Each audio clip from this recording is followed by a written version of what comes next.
let's start the recording. Okay. So fine. Sorry, guys. I thought it's my turn to give a quick briefing about the project.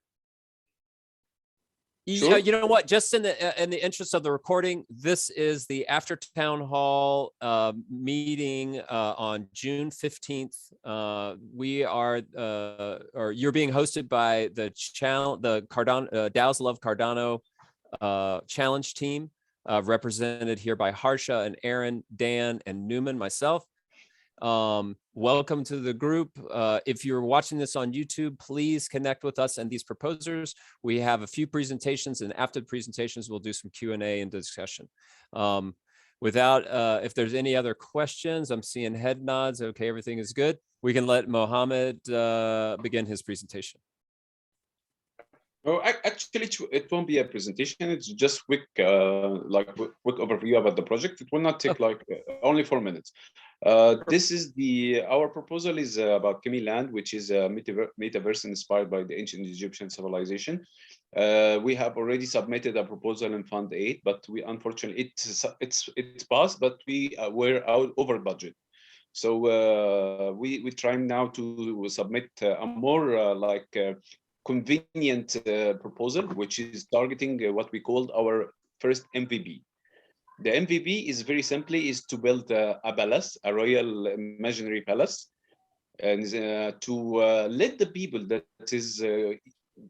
have a journey into the past, how the ancient Egyptian used to live. Just a quick about this is a quick overview about the project. What is the role of Cardano inside the project? For this MVP, there is we will not introduce the blockchain, but in the future phases of the project, we will use the blockchain for asset minting, for the governance features, for what else there is a plan to issue tickets for visiting this metaverse, because it's have a special requirement or a special vision for this metaverse. And finally, we maybe use it for the physical movement of that internal physical movement within the game. That's something that is still under study, and it will be decided in a later version to have a completely decentralized metaverse. So that's simple about the project. That's it. Oh, sorry about this proposal. Okay. Do you have any links to share? And could you put them in the chat? Oh, well, it's the link for the proposal. I will share it later. Okay, I will try to find it and share it. Please do. Please do. Excellent. Okay. Okay. Does anyone have any questions for Mohamed? And while we wait for maybe Aaron to get ready his presentation, just for you got time. You went so quick. It sounds incredible. Anyone else out there? I'll give you a few seconds to get ready your question.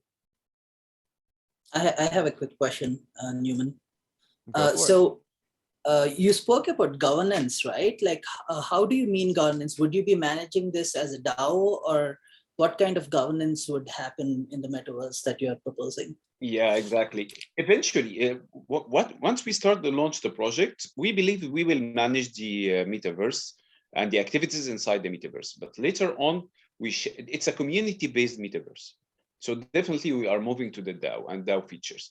This will be under schedule and under the platform which we whatever the foundation that we shall use for the DAO. So this is, but we believe this will take time to have it established and being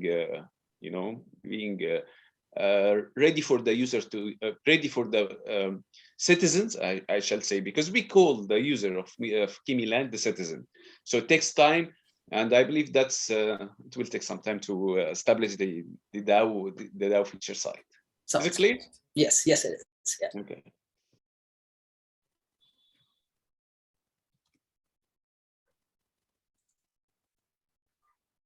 Okay. So it sounds like you're moving to a DAO structure and for governance and all the other special sauce that a DAO decentralized community can bring to a metaverse game. And That sounds wonderful. That sounds wonderful. All right, Aaron, if you're ready. Yeah, I'm ready. I will share the screen. Okay. First of all, a little background. We have already, our project has already been funded in Fund 7 and also in Fund 8. I will talk about those funded proposals as a little bit further in a few minutes. And we're still not sure if we will submit for for the current fund. And I wish one of my purposes for presenting here is to get your input about this question. Consenz, we are building an agreement building platform. So we wish our mission, as we see it, is to build the infrastructure for better decentralized governance. We see that we need to create good decision-making. We need an open and wide discussions, but reality is the discussions are spread on many platforms. If you are in Catalyst, if you are in the space, you've been already experienced it. And we are focusing on voting while the discussion is not productive. Now, if we compare centralized governance to decentralized governance, we can see that there is a major gap. In centralized governance, as we know it in the representative democracy system, we have citizens to vote, to elect representatives. Then those representatives discuss the issues that then get decisions that are executed by the officials of the government. In decentralized governance, we as the citizen of our own community, we vote directly on decision by allocating budget or implementing protocol changes in DAOs that are executed by funding or by changing the code of the protocol. But the discussion, as we know, it is on many platforms, is very, very noisy, very hard to navigate. So this is why we Consenz, the purpose of Consenz, to create a platform for discussion that is productive, discussions that create agreements. Then it can be a base for the execution that can be happening by voting on chain. An agreement in our case, as we see it, is the document. It's like the established document of the community, like the Constitution in the United States, like this document, the Declaration of Independence in my country, in Israel, like the Hammurabi laws in the ancient Mesopotamia. Text are the established agreement that establish a way to collaboration and cooperation in large groups, and this is how we do it. So, as I said, we have been already funded in Fund 7, and I can show you, it is a work in progress, but this is how the platform will look like. It's still, we are still designing it. Improve a little bit here. 1 second.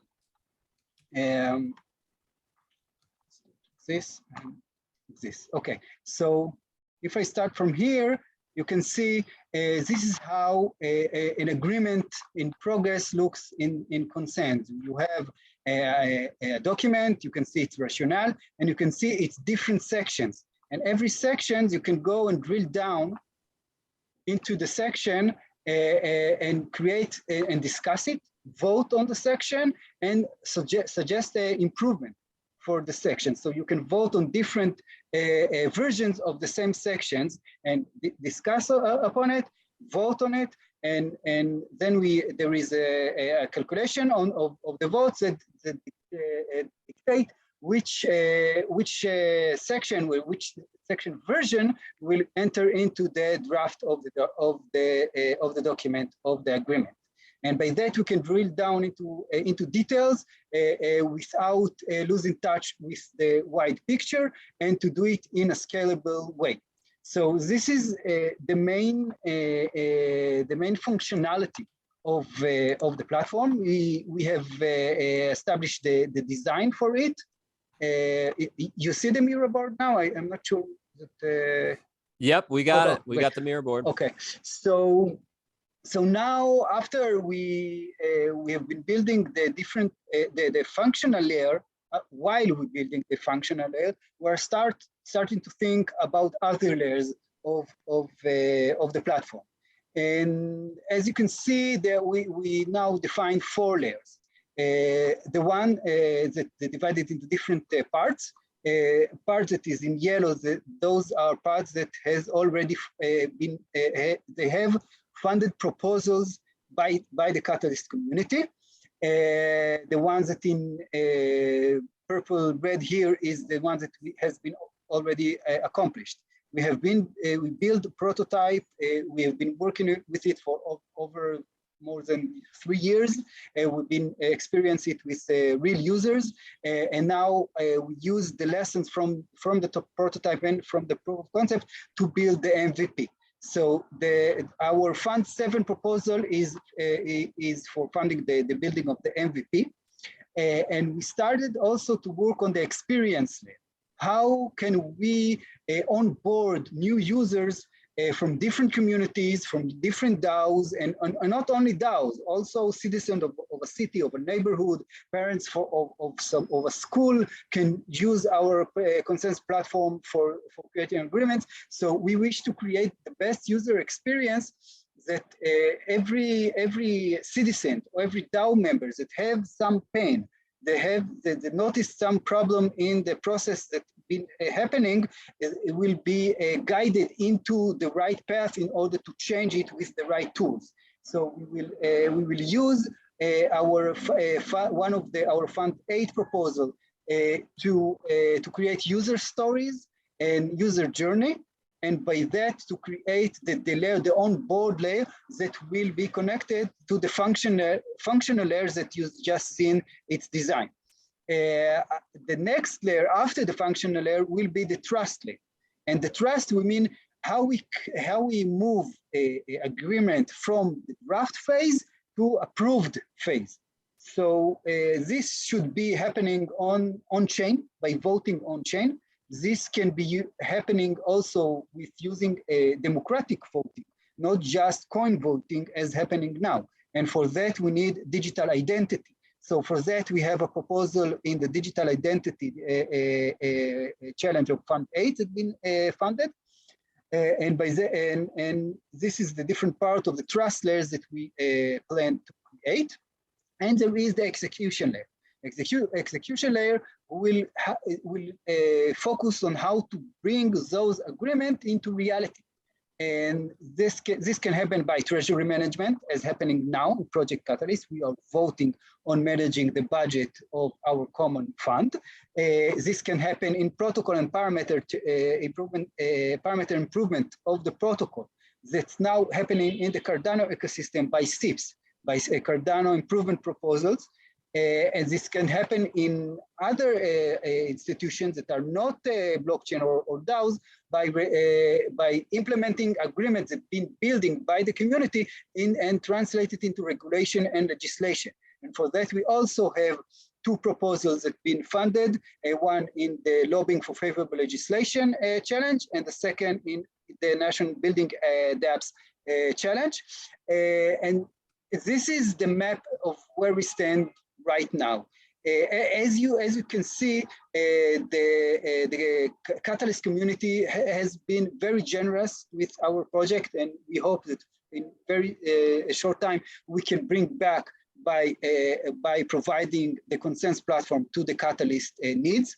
And for these funds, we can request another, we can submit another proposal. We have enough work, but of course, more funding will help us move forward faster and maybe create more features and more work can be done in less time.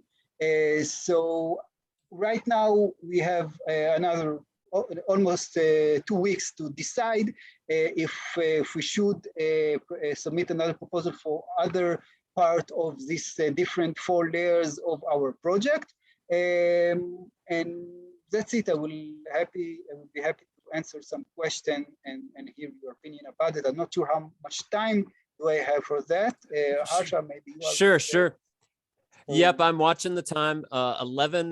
We are less than 30 minutes in. I think that we could go for another 30 minutes, and happy to answer questions, to field questions. Mohamed has his hand up. Maybe we can go to him first. Okay, so I'm a little bit confused here. Okay, maybe it's a naive question. We have so many proposals for the DAO, like that Agora from Fund 8, and now we have it like this one and the other fund that's at the DAO. What is the difference? I'm sorry for that. I know it could look naive, but I'm getting confused because I'm building something that will require the DAO. But which one I should pick?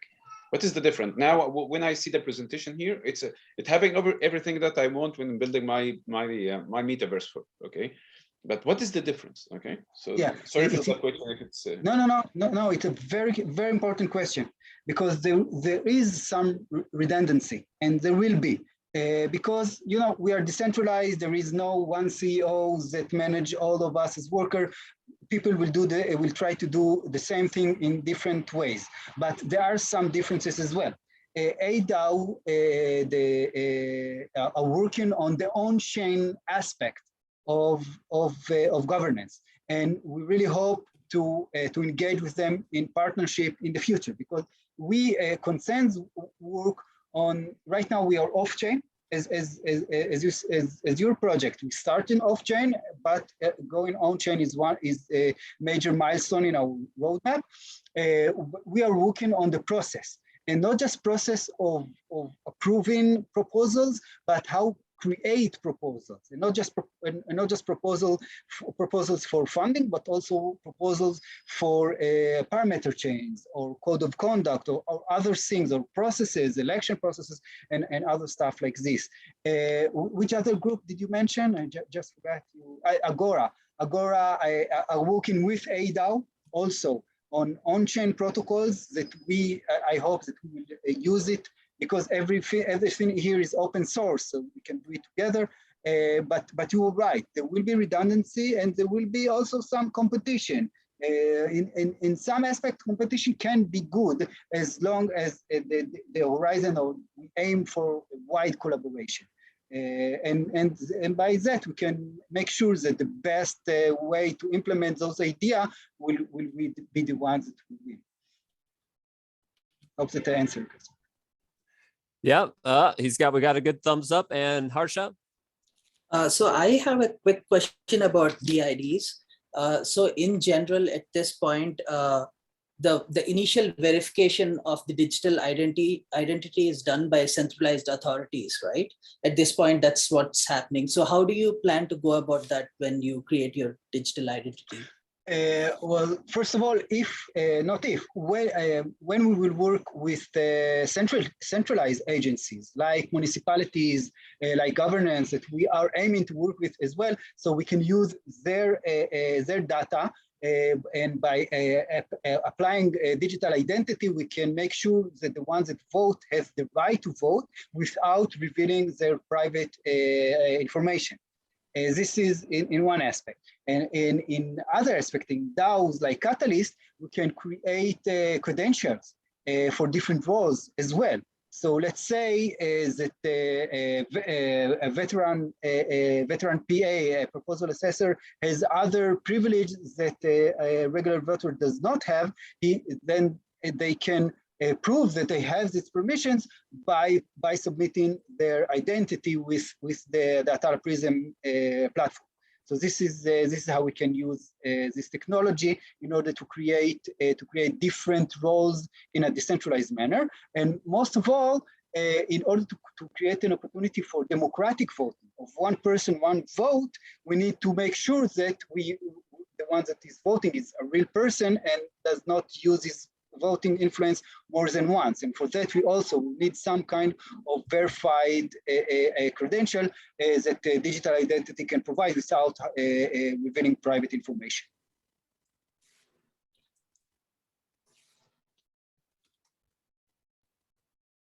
Okay, if there are no more questions.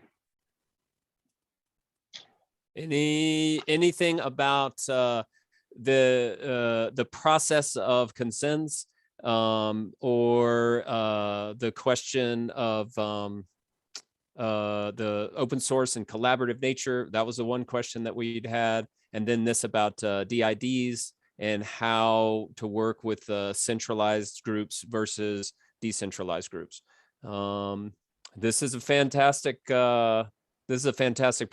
I love the fact that you guys have been funded, and I'm just vamping now. So feel free to interrupt with your questions to sort of pull everything back together. There's a lot of folks here, so feel free to ask. We've got Aaron and Mohamed here who have presented. Okay. So I just missed Tomi. So Tomi, yeah, he had to go. I think he had to go, but he just dropped the links and sort of asked for feedback. Yep. Yeah.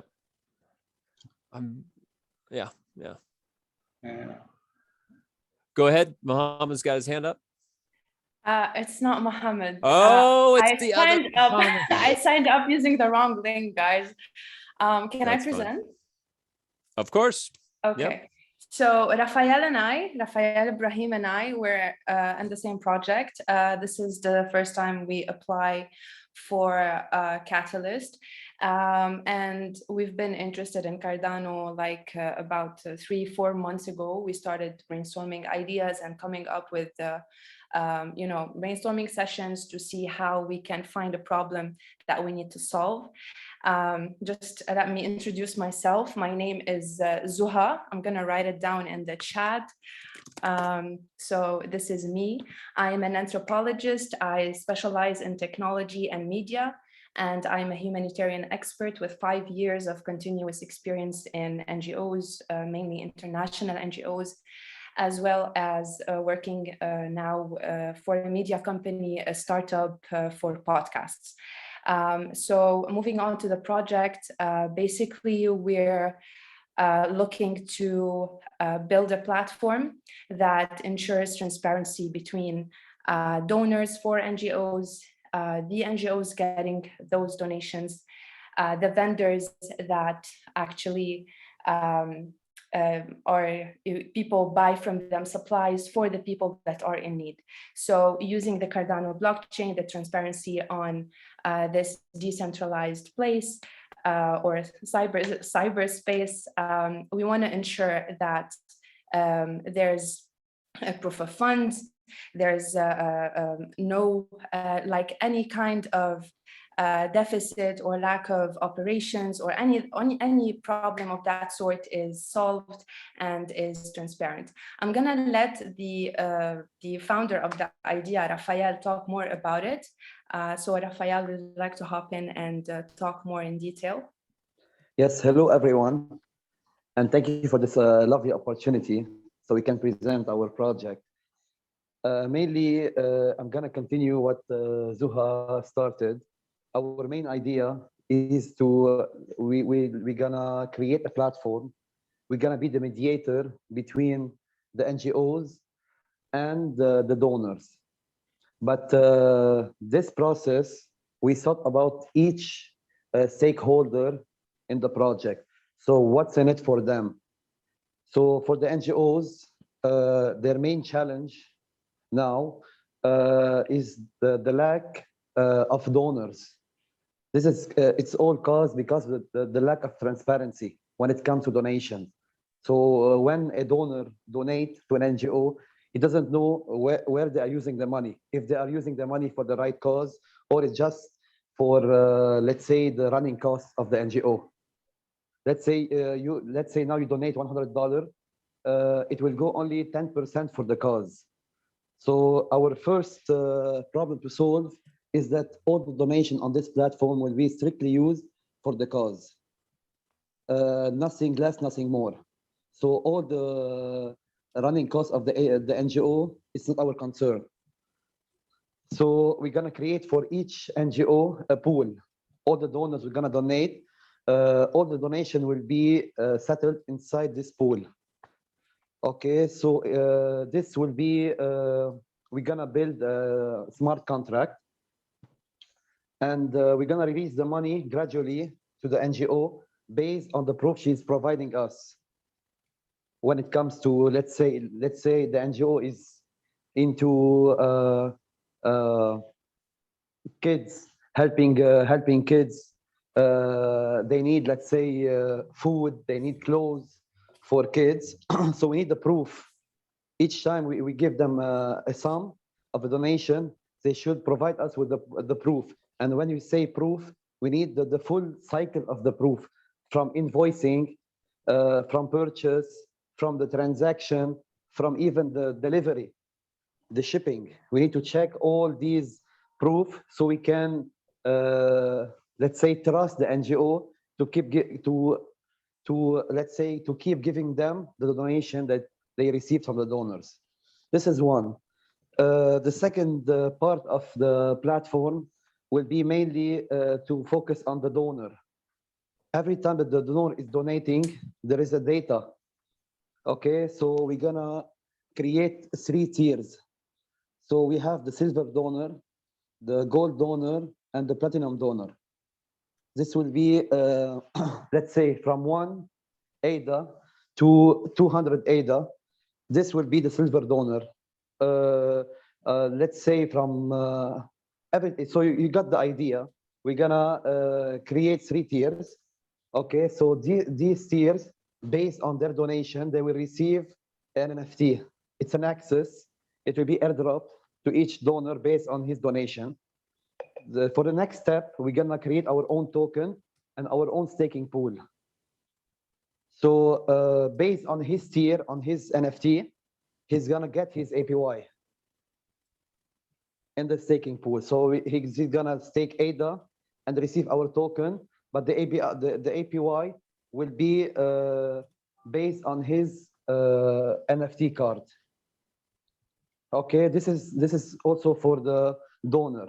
So we try to solve the problem of the donor, but when it comes to transparency and for his investment.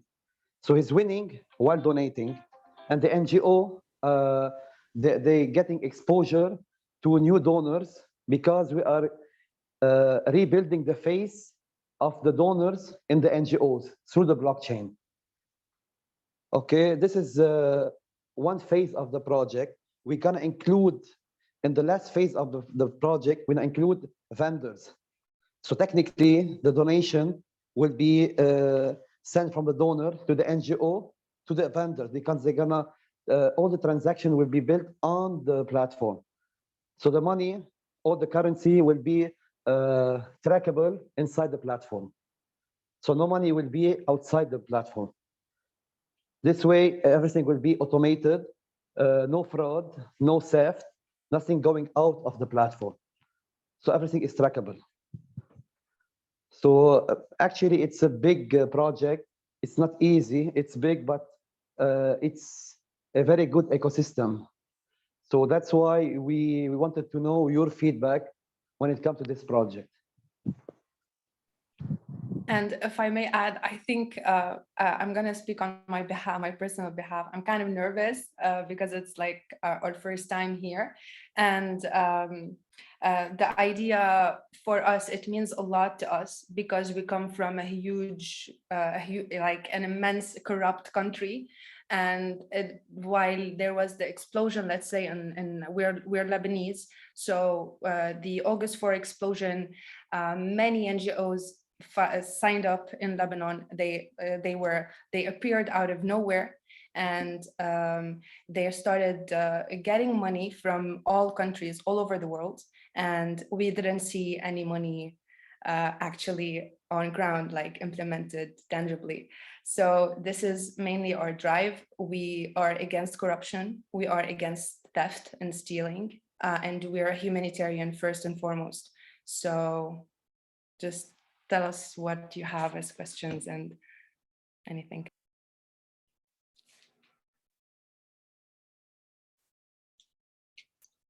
Okay, I think Aharon, I don't know how to pronounce your name. You're the first to raise your hand. Yeah, so first of all, I'm with you as a neighbor from the south. I read the news about Lebanon, and my heart goes out to you. I really hope that you will be able to rebuild your country. It is such a beautiful place. I really wish to visit there sometime. Me too. But I would be in prison if I think about visiting your country.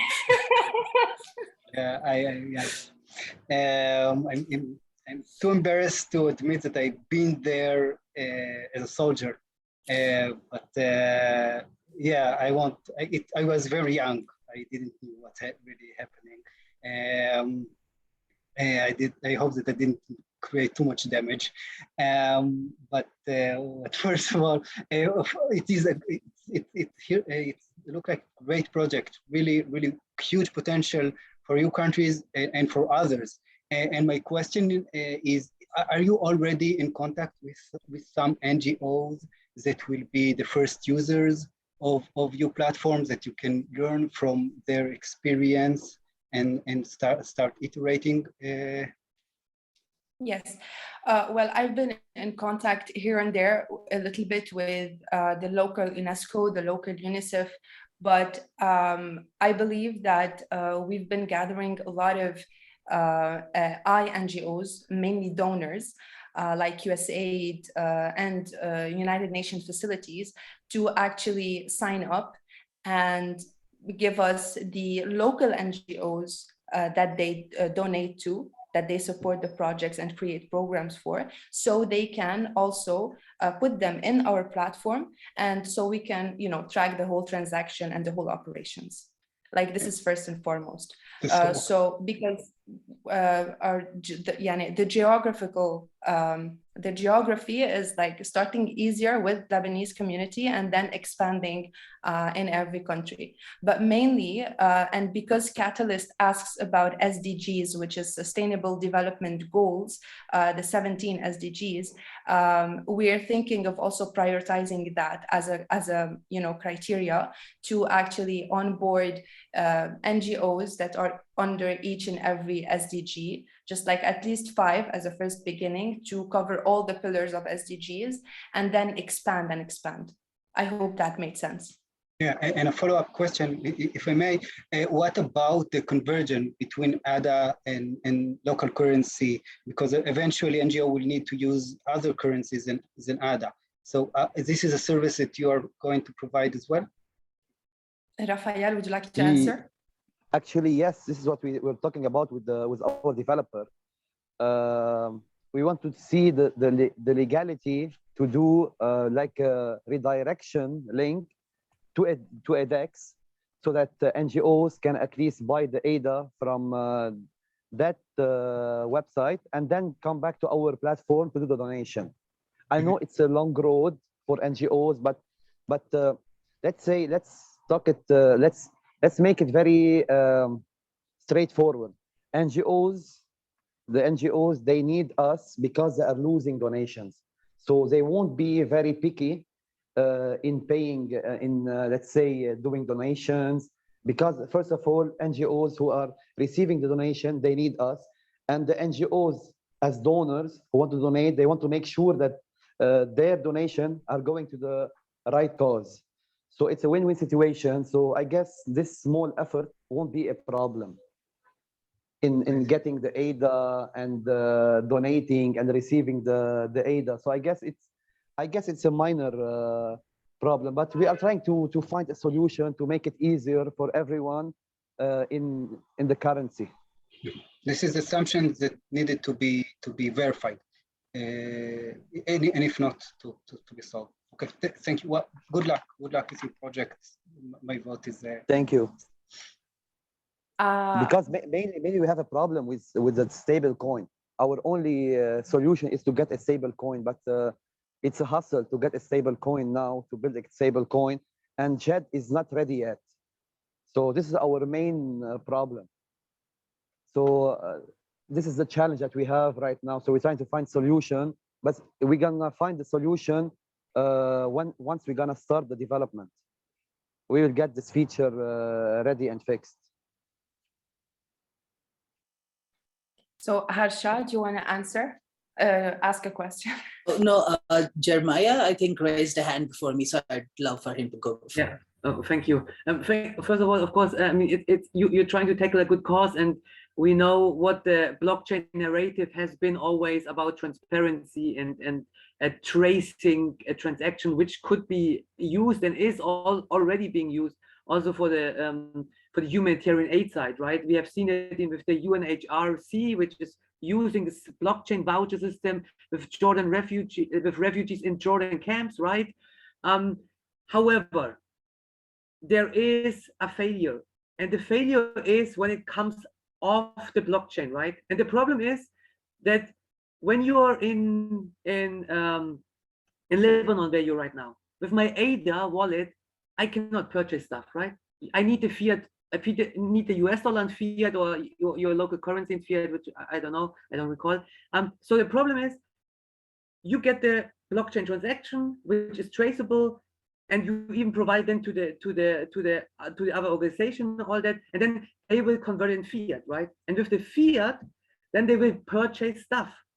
So they will purchase some good something, and then you have to check. You have to check with paper receipts, right? They basically provide you paper receipts. Which, Exactly. oh, look, I bought a piece of bread. I bought like this train tickets because of this, you know. And we know, I've been working development sector. This paper records are easy to falsify, right? Exactly. To fraud. So, Yes. you know, that's the problem. The on and off ramp with blockchain, it's the Oracle problem, right? It's the input-output garbage kind of stuff. I still have to trust you guys. I have to trust that you can comply with the NGO which received my ADA money, but how it used, it's you gonna look at the receipt, and at the end you're gonna look at paper and you're gonna say, okay, yeah, that's good or it's not good, right? So at the end, it's the same as if I do my fiat transaction to some organization which I trust is working in Lebanon, because at the end it's gonna be the same. Yeah. Until now.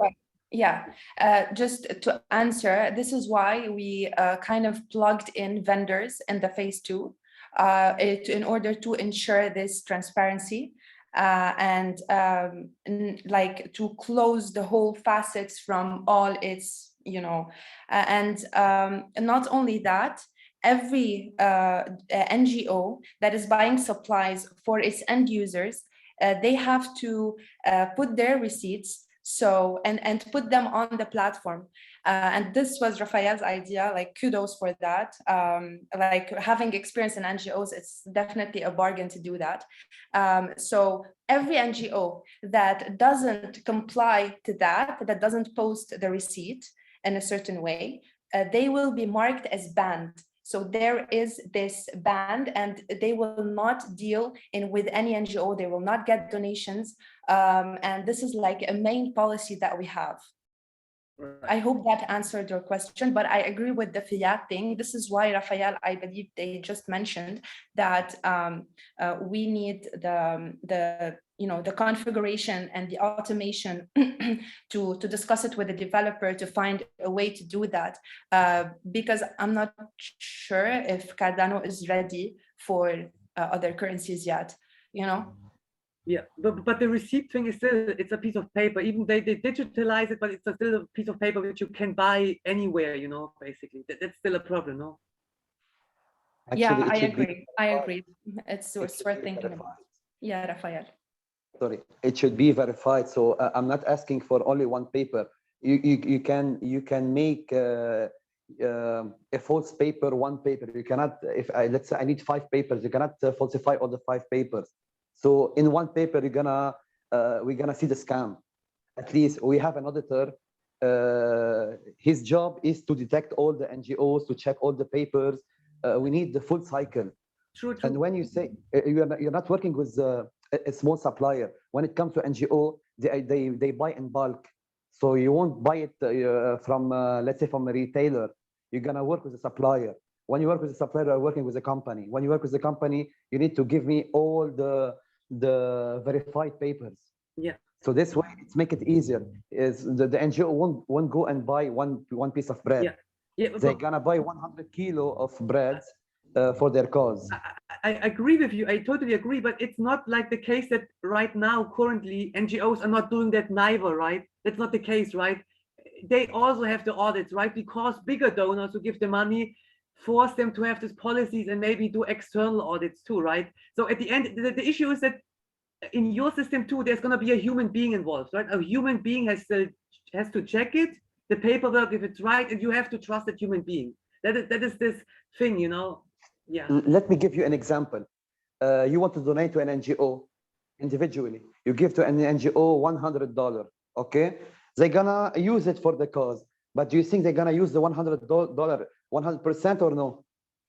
So you're gonna see that they're gonna use it. They're gonna use 10% of this $100. No, that is not true. That is so. I'm sorry. I'm a professional development aid. So the aid effectiveness is for most NGOs is more than 90%. Okay, this is like a really bad fake news which is spreading around. You know, like to discredit. No.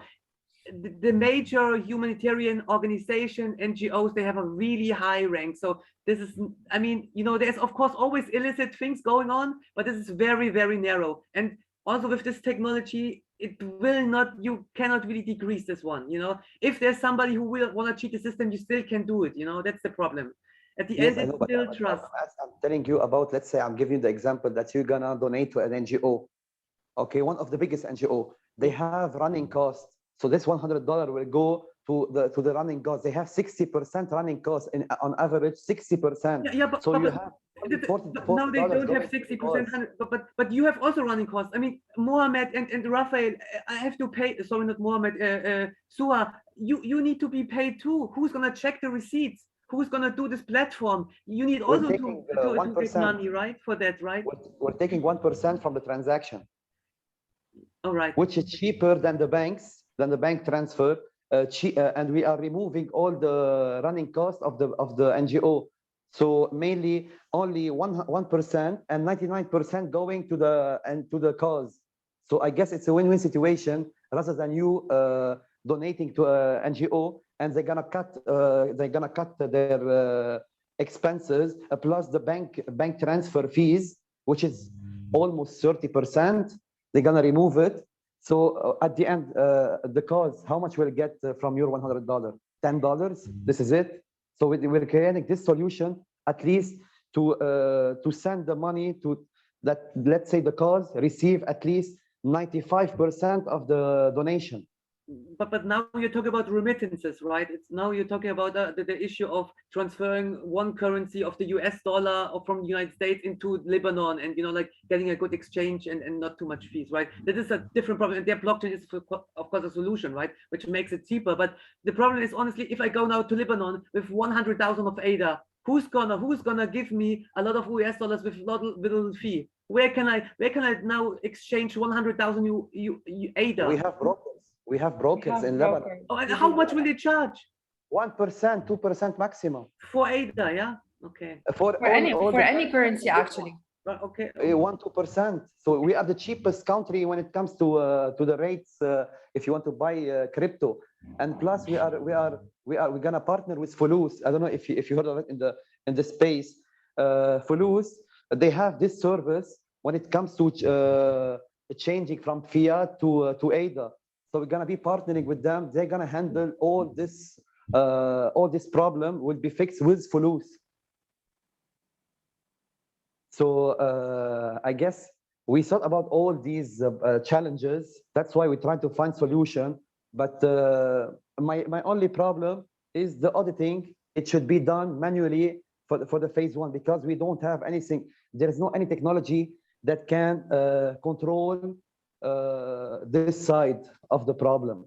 So we need to wait the technology to be developed more so we can find a new solution. But for time being, we're gonna be handling this auditing at least for the phase one, so we can go to the phase two when all the transactions will be made on the platform. So the NGO are strictly obliged to buy and do transaction with the available vendors.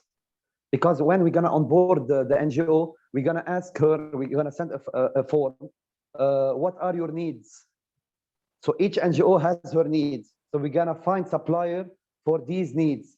So the phase 2, when the vendor list is final, all NGOs are obliged to buy and do transaction with these vendors who accept ADA. So we're gonna fix the solution, fix the problem in the phase 2. The goal is kind of to expand also the users of ADA, like, because we actually believe in Cardano's mission in general. But thank you, Jeremiah, for shedding light on the human factor, that it's always needed, and the machine can never replace the human being. This is actually very accurate. So I understand like where you come from, and I really hope that what we're working for will eventually pay off. So Harsha? Yes, thank you. So so I have a follow-up question to what Jeremiah has just asked.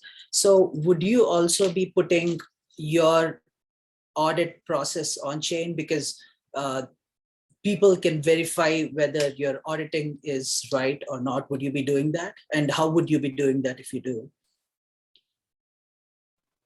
Raphael? Sorry. Yes, we're gonna submit all the invoices and the auditing reports on the chain, on the platform. And as Zuha said, we have also a section called banned NGOs. So let's say anytime one NGO missed to deliver, let's say, an invoice intentionally, it will be directly delisted from the platform and put in the banned section. So we're gonna work as a bad publicity for the NGO. Got it. That is in the until we grow the vendors list and we are able to actually supply for everyone. There it's gonna be all on the chain. All the processes will actually eventually be on the chain. So would you be going about these like NFTs? Would you be minting NFTs to provide like a proof of donation, I guess, like or proof of whatever auditing process you did? Would it be in the form of NFTs? How would you go about it? Mainly as the phase 1, they will be submitted on the platform in the section for the reports linked to the NGO. For each campaign and each NGO, all the transaction will be, all the invoices will be submitted in the section of the NGO. So the donor, once he donated and the campaign is done, okay, so he can check all the invoices submitted on the section of this NGO. So he knows that his money, from this money that he donated, they bought, let's say, bread, food, clothes, anything related to the NGO and to the cause.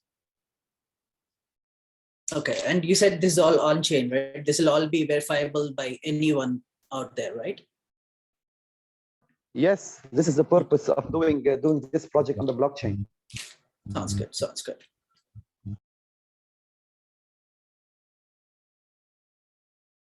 Anyone else has questions?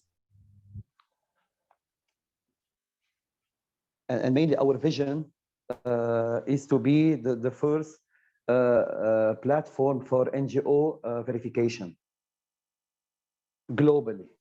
This is our vision. Thank you so much. Yeah, that's lovely. That's lovely. I am mindful of the time. We're about 2 minutes until the top of the hour. If we have more questions or more comments, we've talked I think that the NGO thing is incredible. Jeremiah's had some passion around that subject. If we want to dig into that some more, if you feel like that's a thing, I see Dylan on the chat, and Joe's down there. Good morning to you guys. So yeah, let's continue on. And if you don't have questions now, please, our mirror board. Whoa. Our mirror board is view only at the moment. We're going to try to fix that. But you can, we will be doing a presentation each week, if not at the town hall, it's some other function. Maybe we can go to, yeah, some other town hall. We are a dedicated challenge team. We want to help you. We want to help you with your proposals. We're going to the funded proposals we will be working with through the whole thing, kind of get the whole challenge, the challenge team process. But we have a genuine interest. Each of us has a genuine interest in the DAO structure and helping Cardano fulfill its mission. My personal interest is also in the impact. And I think that NGOs fit into impact in the climate, the environmental crisis. And so, yes, those are my interests and passions.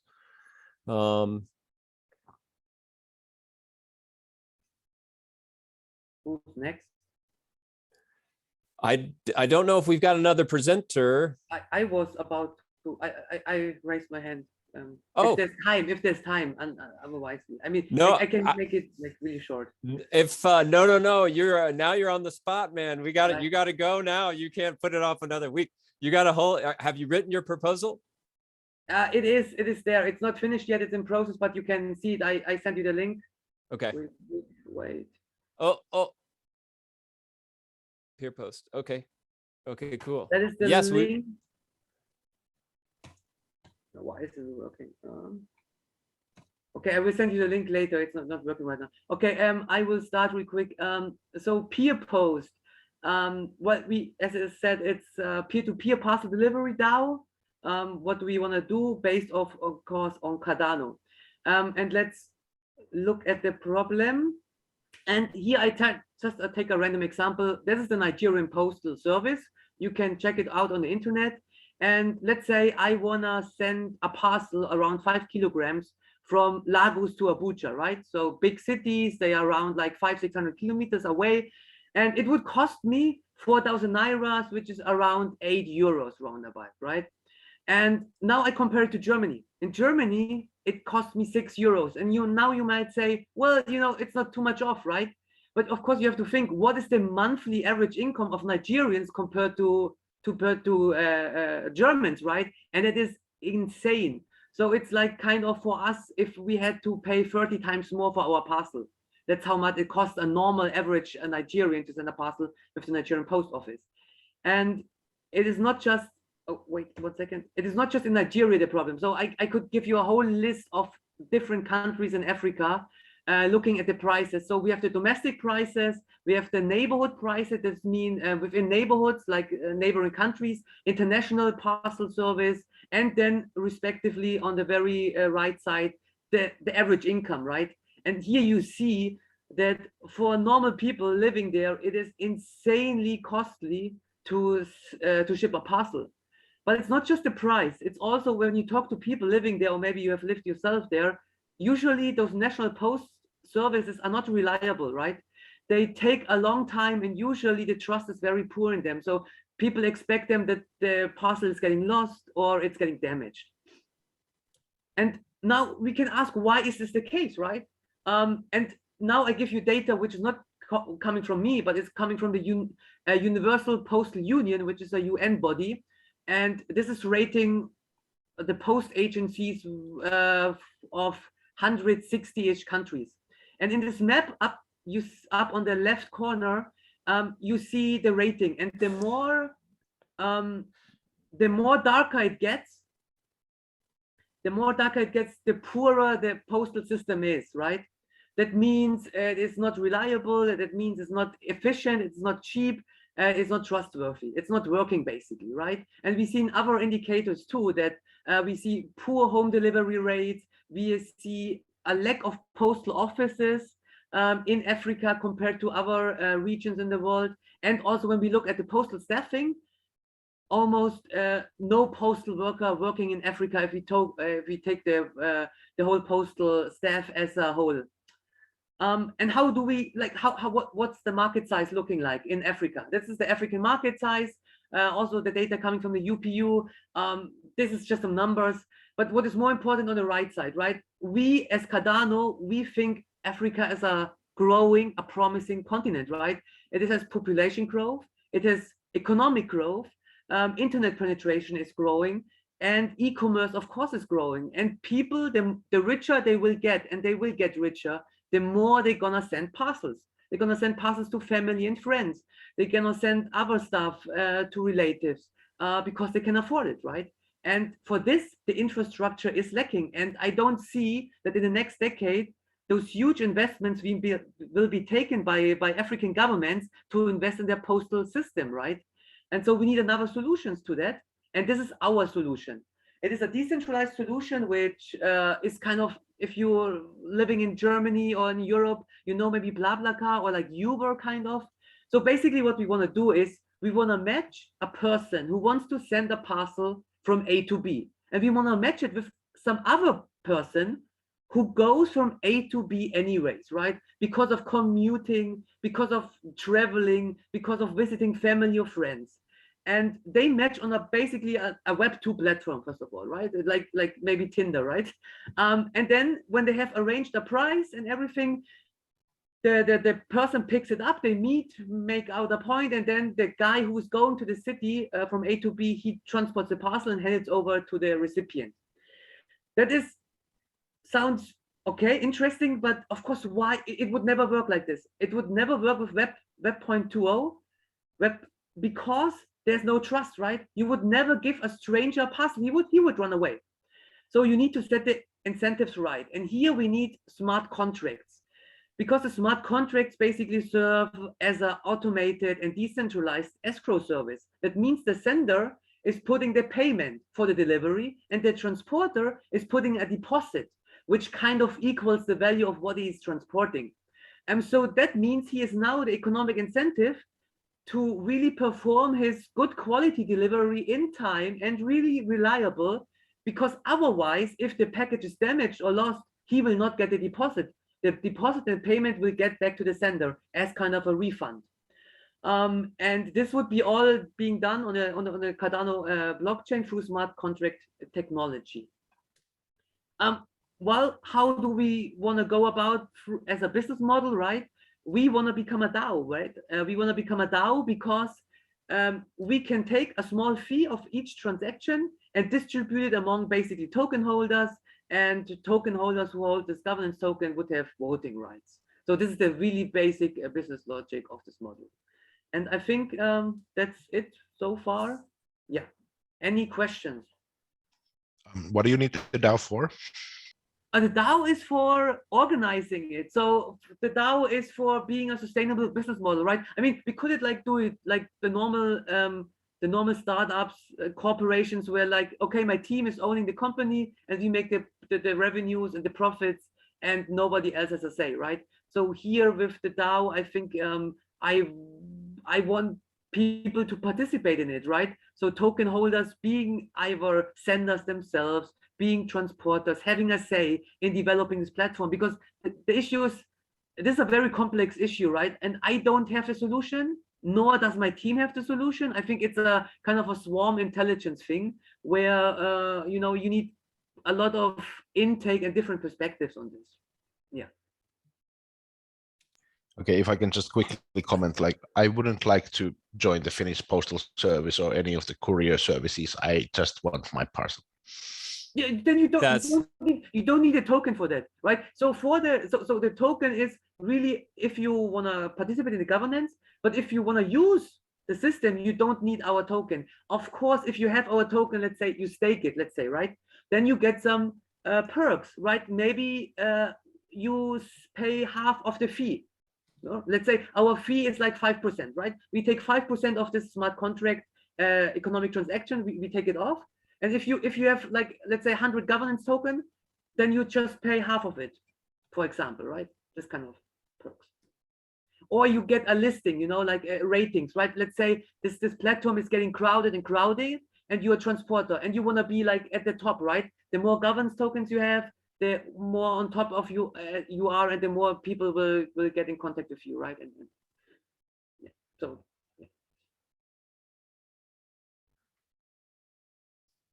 Okay, Harsha's got his hand up. That's very nice of you. You're on mute though. On mute. Oh, I was saying I'm sorry that I'm asking everyone questions, but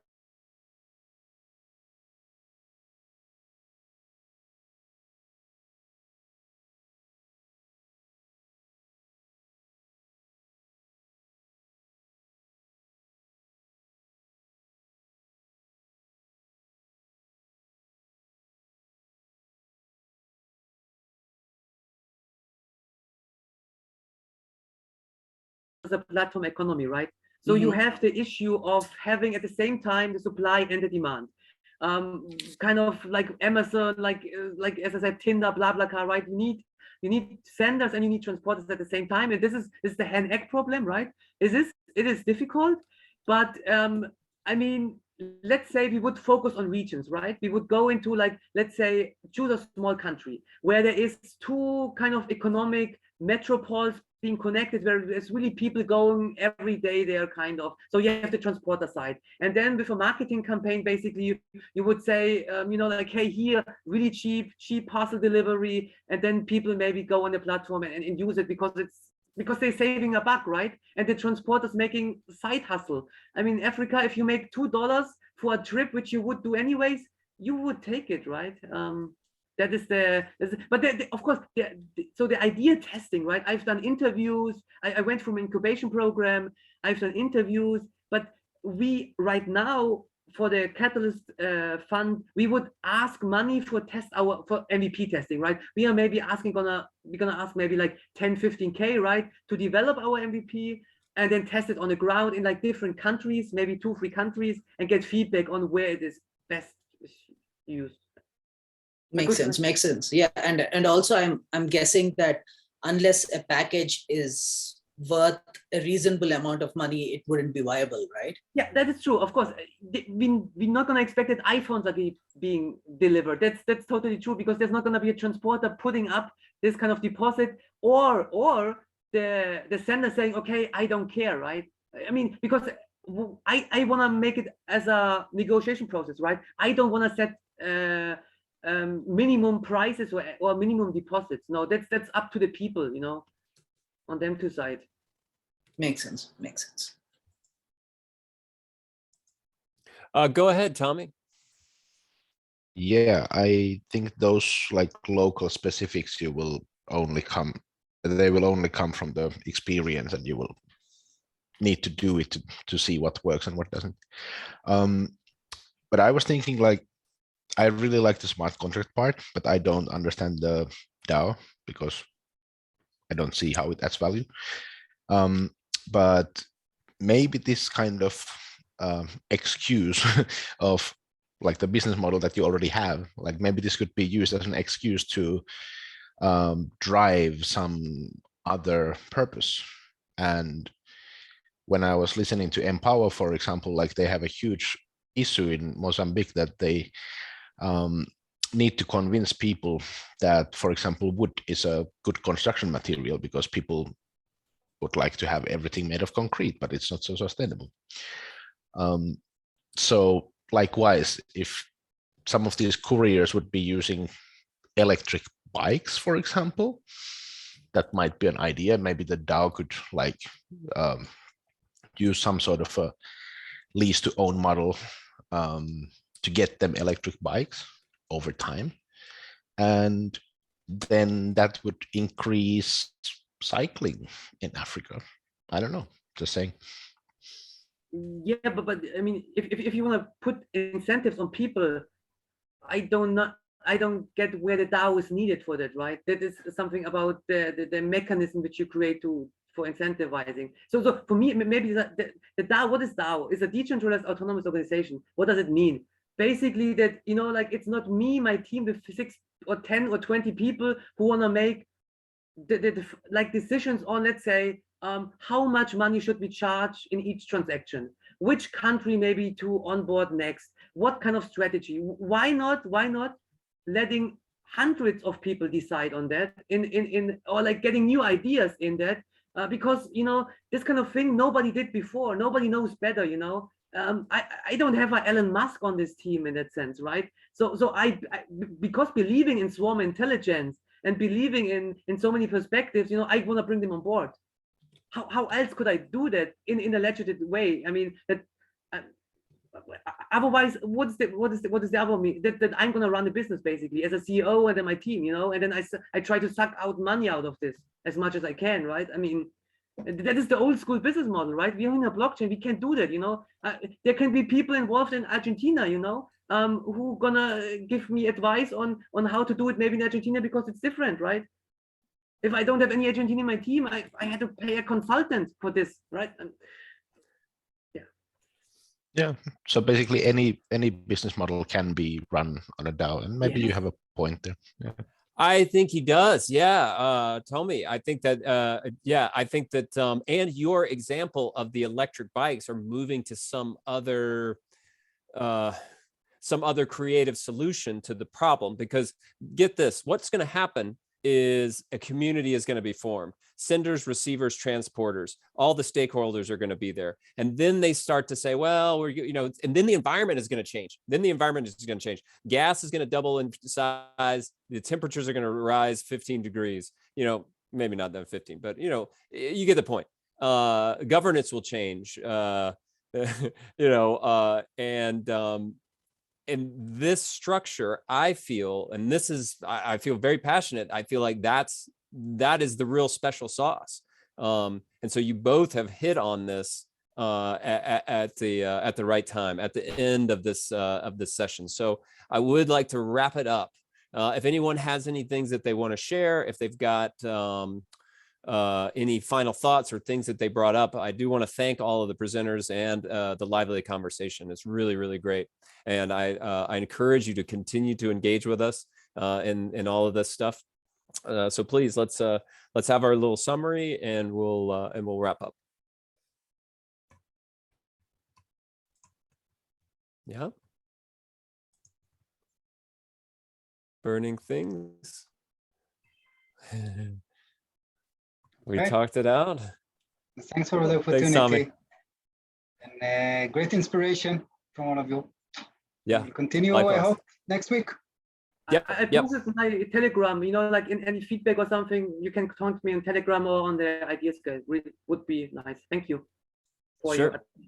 Thank you, guys. Yay. Thanks, everyone. Thank you.